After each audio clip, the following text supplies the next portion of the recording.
All right, so let's shift gears a little bit. Nice discussion on schools, though. Thank you for that. And talk about the Washington Redskins. And the Redskins, who, in my opinion, as a Buffalo Bills fan, are just an awful, awful football team. Broke my heart on 2 different occasions. But the Redskins obviously have decided to come here to Richmond to hold their training camp. And this uniquely impacts the 5th and the 2nd district in 2 different ways, because 2 of the sites that they're looking at reside in either district. One of them, of course, is City Stadium, which would be in your districts. Lee, do you think it's a good idea for the Redskins to take over City Stadium? Do you think that's the best utilization for that really important area of real estate that right now doesn't have too much activity? You know, it's an interesting location because it's surrounded by residential. And while I think the Redskins are a good idea, I have some qualms if the residents really understand the impact that's going to happen. I know a couple of people that actually go to their training camp now, and they attract thousands of people, sometimes upwards of 5,000 people. And as we know in Richmond, all of those 5,000 people will be in cars that have to park somewhere. So I think while it's a good idea, and I think it's a good use, I do think we have to be careful that the details in the planning are laid out and that the community is involved and that their input is taken into consideration. Councilman, you've obviously been heavily involved in these discussions. Is City Stadium the place you think the Redskins should be? Absolutely, yes. That was redounded several times by a full house of residents who live in that area, who live in the Carillon, who live in the stadium area. They wanted to remain a stadium. They'd love to have the Redskins. They'd love to have anybody playing in it. It's foolish to have a venue of this nature to be so totally mismanaged for so many decades. It's idiocy. The city hires SMG to manage the Coliseum. Loser. We're not making money off of it. They hire the same people to run the performing arts. We're losing money on that. The Landmark is the only profitable venue that's making money. The stadium is a venue. Why aren't we having professional management of it?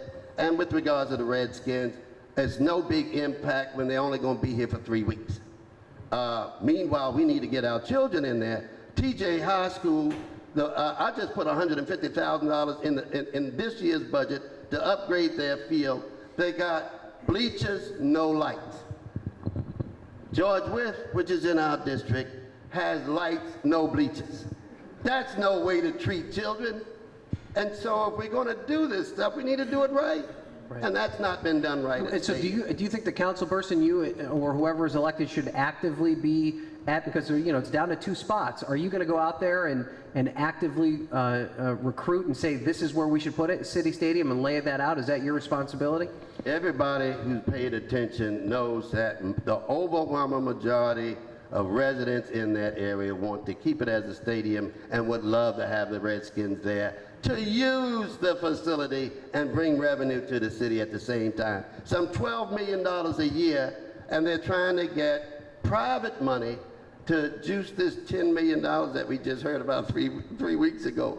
We didn't know it had a $10 million price tag. But nonetheless, if we can get private money to pay that, they generate $12 million a year that comes to the taxpayers in this city. Right. What about you, Parker? What's your take on the Redskins at City Stadium? I certainly believe that the council member of the 5th District needs to be the advocate for the site. I don't think we've really been doing a good enough job of engaging our community and making sure that their vision is outlined. With the Redskins specifically, I think, yes, as Councilman Jewell points out, people want to see the stadium exist as a stadium. However, there's been no impact plan presented to the community. So the community is still without knowledge. They don't know. There's been a lack of communication coming to the residents to say, this is what's going to happen. We have to make all these adjustments to the site in order to accommodate the Washington Redskins. The Bears put $400,000 in the budget for the stadium, and it's going to cost more to make it for an NFL training site. There's going to be demolition, there's going to be additional playing fields, additional facilities that are required. And I think certainly the council members should be part of the conversation, but also driving the conversation to make sure that residents are on board, make sure that Carytown is on board. But at the same time, the contract with the Washington Redskins is signed for 8 years. We have to start putting in place a plan for what is the long-term use of the stadium. One of the things that our council failed to do was, we knew that the University of Richmond was leaving the stadium.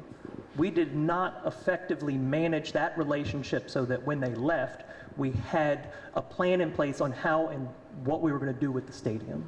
And I think we failed there, and we need to make sure we don't fail again when the Washington Redskin contract ends. Okay, let's move on to another topic, and Councilman, we'll start with you on this question. Pretty heated debate in this city a couple of months ago when a local restaurant owner started a mini campaign to eliminate the 6% sales tax at local eateries. You've said a couple of times tonight that the city's got plenty of money. Is it time to get rid of this 6% restaurant sales tax? We are not, I'm glad you asked that question.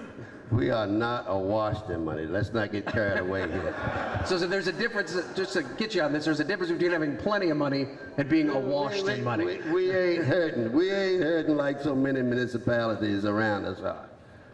But I can say that, yes, we need to revisit all of our taxes and fee structures that was set by and large some 15, 20 years ago when there was this mass exodus out of this city, when corporate disinvested in this city, and we had and redeployed their investments out in Henrico, Chesterfield, Hanover. Corporate built Regency Mall. Corporate built most of those subdivisions out in Western Henrico. Corporate built in Innsbruck. And so they now have as much loyalty to those areas as they used to have to the city. Nonetheless, Jim Ucrop and that group led a reverse back to investing in this city. We're not there 100%, but at least we aren't bleeding like we were. Our tax abatement program that was started. I don't want to get. I want to get back. I'm trying to tell you, we got money rolling in off of. But the meals tax is what I really want. I mean, if you saw this weekend. I'm trying to answer your question. Okay. Well, make it quicker. The tax abatement program, those properties are maturing. They're coming on the tax rolls exponentially. There's 60% of the auditors' findings of deficiencies still have not been reconciled by the administration. You fix that, you've got millions of dollars of savings. We aren't hurting. We ought to rethink the rate base of our taxes. Our meals tax at 6% is ridiculous. We at least ought to consider cutting it in half. We're chasing customers to the county. Okay. And so, admission fees, we only get $600,000. Your point is you can't just eliminate that fee. You've got to take a look at everything first before you just come in and it slice needs it off. to be considered, reduce these taxes and fees. All right, Parker, is it, what's your stance on this? The 6% meals tax, should it stay or should it go? I think it should go. I think completely, 6%. I think it should be reduced. You know, essentially what the commitments were made were for Center Stage. As Center Stage has been completed, the council has agreed to reduce the rate. We just haven't actually implemented that, you know, what has already been agreed to. In the 5th district, which covers Carytown and Uptown, we have some of the most restaurants in the city that people are coming into the city from surrounding counties and spending their money here. So the representative of the 5th district should have the interest of our local business owners in mind in making sure that we're offering them the support that they need, and certainly reducing the meals tax is one of the ways that we can support our local restaurateurs. But Lee, that's a really significant revenue stream. I mean, I asked the mayor about this on live television, and he said it was a stream of money the city can't go without. If, and I'm not saying that I shouldn't put words in your mouth, first tell me if you think it's a good idea to reduce it or eliminate that tax, and if so, where are you going to make up that money in other places? Well, one of the areas which we've already talked about is focusing on this rainy day fund for bond rating that is not going to happen. The fastest way to lower the level of poverty is to increase those residents who are not dealing with poverty. We're not able to do that if we can't offer solid infrastructure, solid schools, and the businesses that they want to visit as residents. The meals tax, all of the taxes, yes, need to be done, and I've said this for years. We are surrounded by counties that are 15 minutes away.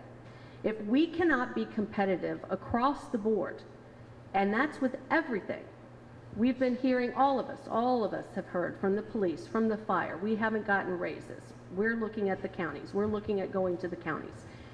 All of these rates have got to become in line, at least, with the counties. That's going to put us on a level playing field. That's going to help attract people to our area instead of pushing them. Right now, on average, we all pay, all the fees added up, $5,000 to $6,000 more a year to live here as opposed to living 15 minutes away. That's why there's only 204,000 of us instead of 500,000 or 600,000 of us. Other urban areas that have cinched that belt, gotten their taxes down, have seen huge increases, upwards of 20 or 30% in their urban renewal programs. We've just got to do it. We've got to be competitive. Okay, all right, we've come now to our closing statements, and so please, if you can keep, and it flies by, right? Time flies when you're having fun. We are going to give you each 2 minutes, and I'm going to try and keep you as close as I can to that time, so keep that in mind as you begin, but we're going to begin with Parker. Your closing statement for 2 minutes. So we'll just stay seated. Yeah, 6. Thank you. I'm Parker Agelasto. I live on Floyd Avenue in the neighborhood, and essentially what I'm offering on City Council is somebody who's going to be responsive. Like I mentioned earlier, you can send our council member emails and ask to make appointments and call, and you just don't get a response. That is the lack of representation that the 5th District currently experiences, that I'm offering for a new voice and a new representation. At the same time, I think we need to be working together again. We've got too many of our neighborhoods that are losing young families to the counties, and what happens is we end up with more rental properties. We are too transient. The Fan knows this, Oregon Hill knows this, Randolph and Maymont are beginning to experience this. We are having a crisis in the city in terms of keeping long-term residents, and we have to reverse that trend. The best way that I know how to reverse that trend is to attract more young families and keeping them here in the city by improving the quality of our education. We need to make sure that our public schools are the best that they can be so that we are competitive. The only way that we can address poverty, unemployment, and crime is if we start to make sure that everybody has opportunity. Without opportunity, we end up with a higher tax burden on social services. So I'm proposing that we do a better job at vocational training for our youth, better opportunities in terms of growing small businesses and developing entrepreneurs. We've got Carytown, we've got Uptown. These are incredible assets for the 5th District. At the same time, the 5th District is really the Parks District. It's got 500 acres of parkland. We are a huge attraction for visitors coming in from out of the city, and I think we need to have a representative who's better attuned to the parks, who's going to actually be working with our communities to make sure that our parks get the resources that they need. Thank you. Okay. All right. Thank you, Parker. You can clap for the closing statement.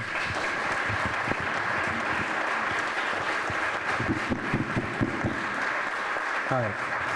Councilman Jewell. I'm Marty Jewell, and not only do I ask for your vote, I ask for your prayers. We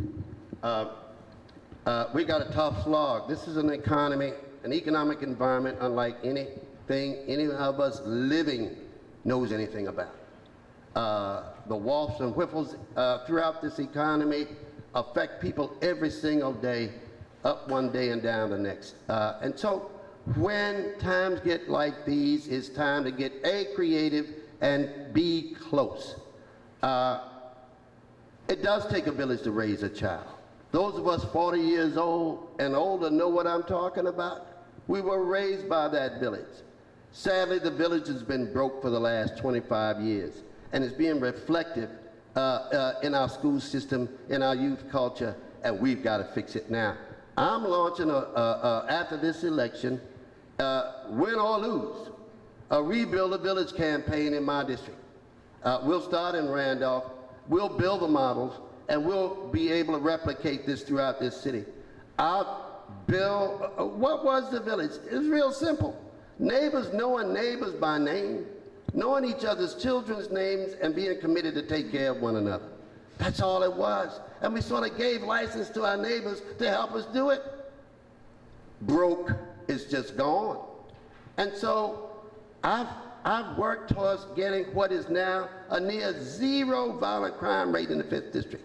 It was awful 5 years ago. Dope boys owning the corners for the past 10 years. All gone in 15 months, never returned, and Chief Monroe says we did it with minimal arrest. Now the crime rate's creeping back up. It's got everything in the world to do with our civic fabric.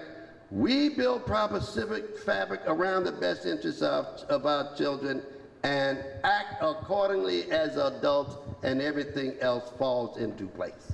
Thank you. Thank you, Councilman Jewell.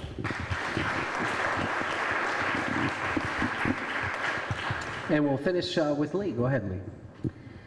Well, I think we all here probably agree, I'm sure agree. We live in a great city, and we've made great strides, particularly when you recognize that for a long time, decades, this city had virtually no population and pretty much no money. And we got into a hole with infrastructure. We got into a hole in a lot of ways. And much ground has been covered.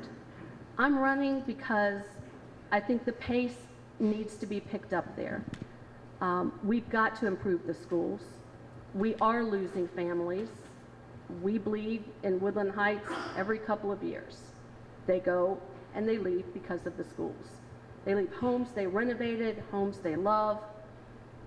More than once, I've been with people in tears. They don't want to leave, but they don't feel like they have a choice. And we need to be giving them that choice. We need to build our business community.